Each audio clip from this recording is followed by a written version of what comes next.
Nós vamos falar um pouquinho mais sobre a votação de ontem, as perspectivas para a PEC dos precatórios. Para isso, convidamos o líder do governo na Câmara, deputado Ricardo Barros, que mais uma vez atende a CNN. Deputado, obrigado pela entrevista aqui para a gente. Bom dia para o senhor. Bom dia a todos. Está agitado aqui, estamos trabalhando. Eu imagino, deputado. Queria, de novo, então, agradecer ao senhor por nos conceder um espaço na agenda e pedir ao senhor que, do ponto de vista técnico, que PEC o parlamento, a Câmara, entrega para o Senado? É uma boa proposta de emenda à Constituição? É aquilo que foi possível arrumar agora para garantir o pagamento do Auxílio Brasil? Qual é o balanço técnico que o senhor faz da PEC que a Câmara aprovou? Bem, o Auxílio Brasil é um programa muito melhor do que o Bolsa Família. É uma rampa de ascensão social, é para que as famílias deixem de precisar do governo. Lá, nós acompanhamos o desempenho escolar, não só a frequência na escola. Premiamos o desempenho no esporte, que pode ser uma possibilidade de profissionalização daquele jovem, daquela criança. E para os adolescentes, curso profissionalizante gratuito, para que quando ele chegar à idade de entrar no mercado de trabalho, ele tenha uma habilitação. É um programa, portanto, que busca que as pessoas deixem de depender do governo. Não é apenas para manter as pessoas clientes de um programa de ação social. É isso que nós viabilizamos com a votação da PEC. Claro, é a melhor solução? Não. O ministro Guedes falou, nós vamos tirar 8 no fiscal, mas vamos ajudar os carentes, que é a determinação do presidente Bolsonaro. Então, não é a melhor solução, mas se você pensar, nós tivemos em 2020 700 bilhões de reais fora do teto para ajudar o combate à pandemia e os efeitos econômicos da pandemia, especialmente o auxílio emergencial. Neste ano de 21, 100 bilhões de reais fora do teto para ajudar o combate à pandemia, e teremos 30 bilhões no ano que vem. Está perfeitamente razoável, uma vez que a pandemia não acabou ainda. Então, foi o possível, ajudamos a apoiar os prefeitos, demos prioridade para os pequenos valores de precatórios, os requisitórios de pequeno valor, tivemos o cuidado, de atender aos professores, assegurar também a participação dos créditos que eles obtivessem, que eles tenham nesses precatórios, acordamos com governadores, para que tivesse o voto suficiente para passar. A política é a arte do possível e nós temos um projeto que é muito bom no sentido de que ele resolve os problemas que estavam em discussão, Auxílio Brasil, teto de gastos e o rigor fiscal, e nos permite avançar. Deputado, qual é a perspectiva que o senhor tem para o Senado? É claro, o trabalho da Câmara foi feito, está entregue. O Senado não tem sido tão rápido e tem apresentado alguma resistência a algumas propostas, como a reforma do imposto de renda, por exemplo, a votação da indicação do ex-ministro para a vaga no Supremo Tribunal Federal. O senhor tem expectativa de que, nesse caso específico da PEC dos precatórios, a coisa ande mais rápido ou o governo trabalha com a possibilidade de uma velocidade menor no Senado? Bem, aqui na Câmara, a atuação do presidente Arthur Lira foi muito forte, nos ajuda muito na coordenação das votações, e também a ministra Flávia Arruda, o ministro Ciro Nogueira, que estarão atuando no Senado.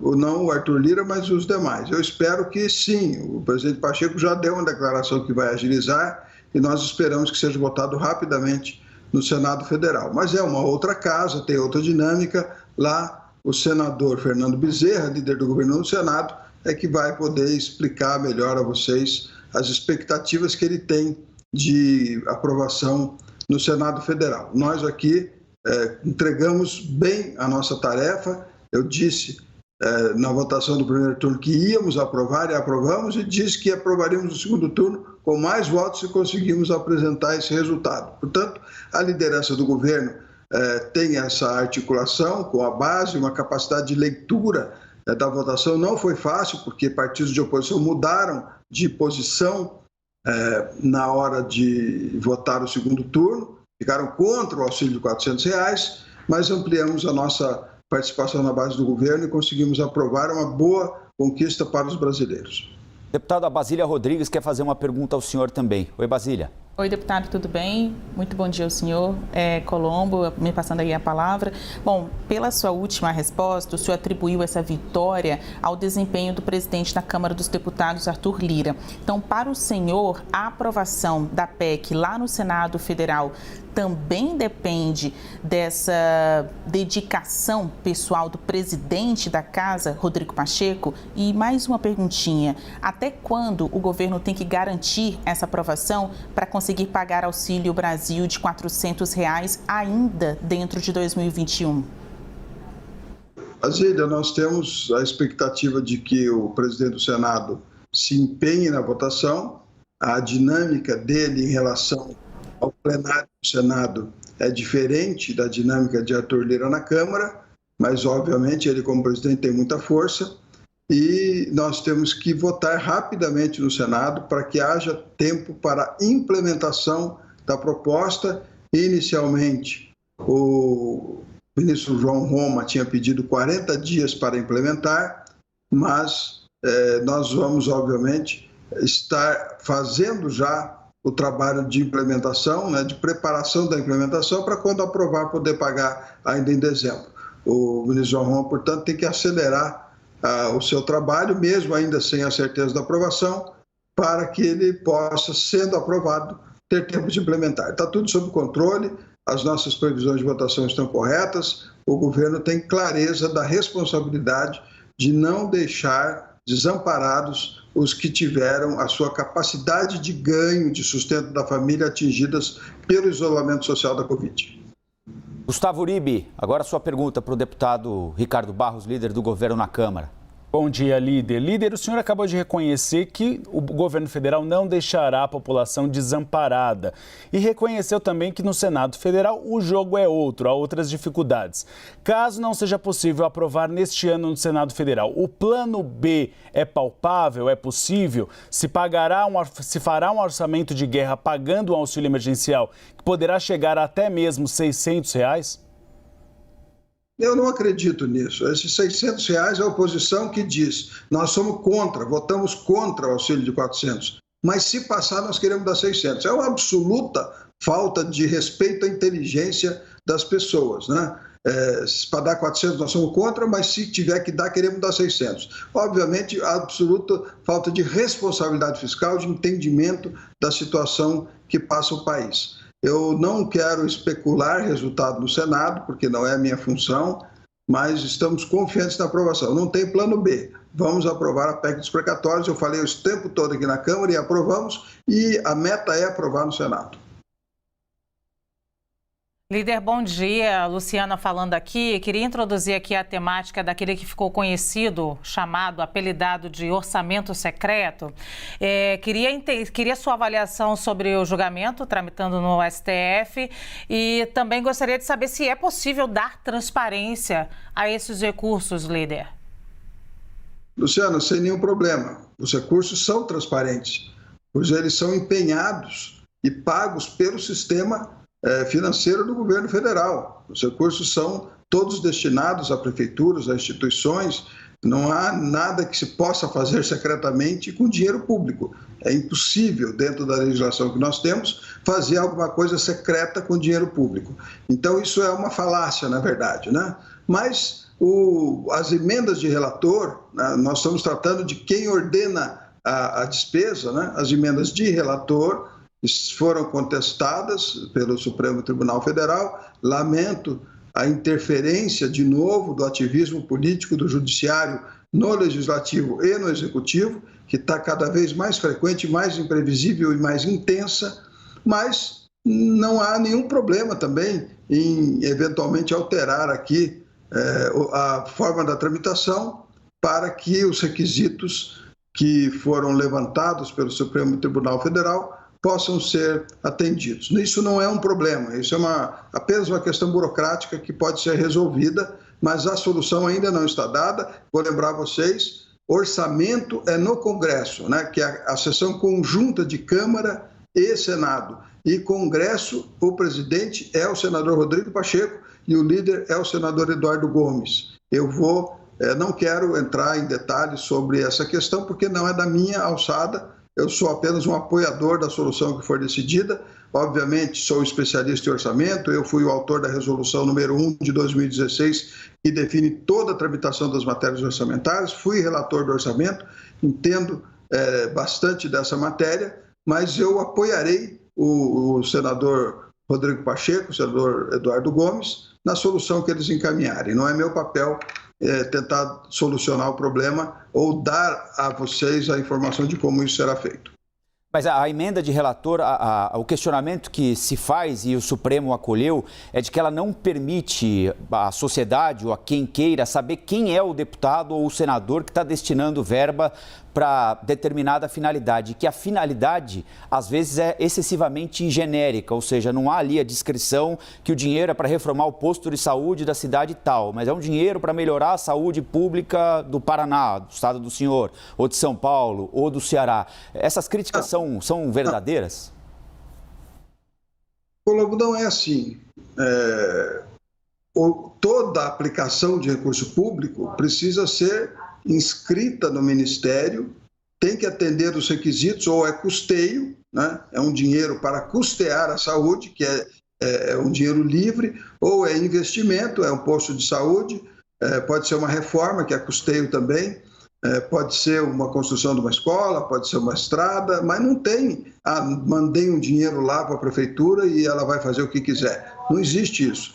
Todos os programas que forem atendidos pelo relator, ele indica ao Ministério o beneficiário, né, quem vai receber o recurso, se é uma prefeitura, se é o governo do Estado, se é uma instituição filantrópica, e qual é a finalidade, se é investimento, se é custeio, e essa instituição e essa prefeitura tem que se inscrever no nosso SICONV, Sistema Nacional de Convênios, com o objeto do que ele vai fazer com o dinheiro e vai prestar conta da execução desse objeto no Tribunal de Contas da União. É tudo absolutamente transparente e acompanhado. Essa história de orçamento secreto é uma falácia, não tem nada secreto com dinheiro público. A nossa legislação não permite. Basília. Oi, deputado. Pois é, né? O senhor me fez puxar aqui da memória que o senhor foi realmente o relator do orçamento de 2016, que foi um ano super complicado do impeachment da ex-presidente Dilma Rousseff. Então, de fato, o senhor é um articulador profissional, sou um articulador muito experiente na política. Eu vou aqui fazer uma alusão até à CPI da pandemia, que eu sei que é um assunto que o senhor não gosta muito de tratar, e me referir a uma pergunta dos internautas, que eu recebi aqui pelo Twitter. Uma pessoa questionou: o Auxílio Brasil tem prazo para terminar até o fim de 2022. Perguntem a Ricardo Barros, dá para comparar um programa que perdurou por 18 anos, aí ele está se referindo ao Bolsa Família, com para um ano apenas? A sua articulação, qual a resposta? Sim, Basílio, o Auxílio Brasil é a evolução do Bolsa Família. O Bolsa Família foi a evolução do Vale Gás, lá do Bolsa Escola, do governo Fernando Henrique. É natural que o governo entenda melhor a necessidade das pessoas e aplique programas mais evoluídos. Eu falei, é desempenho escolar e não frequência na escola. Tem muita diferença você acompanhar se a criança foi na escola ou se ela aprendeu indo na escola. Então, é outro programa. Ele está com o período de um ano por conta desse problema fiscal que nós temos, né, de espaço dentro do orçamento fiscal, mas ele será prorrogado, obviamente, ele é um programa permanente, mas a sua execução fiscal é que está limitada a um ano por conta desta dificuldade que nós temos orçamentária. Por quê? Porque o judiciário pega precatórios, que lá quando eu fui relator do orçamento eram 13 bilhões por ano, neste ano de 21, 45 bilhões, e no ano que vem 90 bilhões. E se no ano que vem for 200 bilhões, então não vai ter saúde, educação, infraestrutura, não vai ter nada no Brasil, só pagamento precatório? Então, obviamente que a limitação do valor de pagamento precatório é necessária porque é uma limitação também do teto de gastos e na capacidade de arrecadação do Estado. Nós já temos limite de pagamento precatório dos estados e dos municípios, que é 2% da receita corrente líquida. Há anos já existe essa limitação. Independente de quanto tenha de precatório, o Estado paga 2% da receita corrente líquida de precatório, deposita no Tribunal de Justiça e eles vão executando. Então, o que está sendo feito para o governo federal já existe para os estados e municípios e não se criou toda essa polêmica que está sendo feita agora. Então, está tudo bem, nós estamos numa véspera de ano eleitoral, o negócio é criticar o governo, é falar contra, mas é lamentável os partidos de oposição no Brasil votarem contra o auxílio de R$400 para os necessitados, né? É muito olhar para a eleição em vez de olhar para o povo. O Auxílio Brasil é melhor do que o Bolsa Família, na sua avaliação? Sim, o Auxílio Brasil é uma rampa de ascensão social. Não é um programa para fazer clientela de pessoas que dependem do governo. É um programa para fazer com que as pessoas deixem de depender do governo. Por isso avalia desempenho escolar, por isso premia o desempenho no esporte, porque muitos atletas ganham a vida sendo atletas, né? E também por isso é que ele qualifica os jovens que estão no programa, das famílias que estão no programa, com uma profissionalização no Sistema S. Quando ele fizer 16 anos, que ele puder ser estagiário, ou quando ele entrar no mercado de trabalho, ele vai ter uma habilitação e vai facilitar o seu acesso ao primeiro emprego. Aí essas famílias não vão mais precisar do auxílio do governo. Vão ser brasileiros autônomos, capazes de sustentar com dignidade a sua família. Esse é o Brasil que o Bolsonaro quer. Não é o Brasil dos que ficam dependendo de ajuda do governo até o tempo todo e o governo não os ajuda a deixar essa situação de viver da ajuda do governo. Conversamos com o líder do governo na Câmara, deputado Ricardo Barros. Deputado, mais uma vez, obrigado pela entrevista. Bom trabalho ao senhor. Até a próxima, hein? Um abraço a vocês. Obrigado. Obrigado. Obrigada.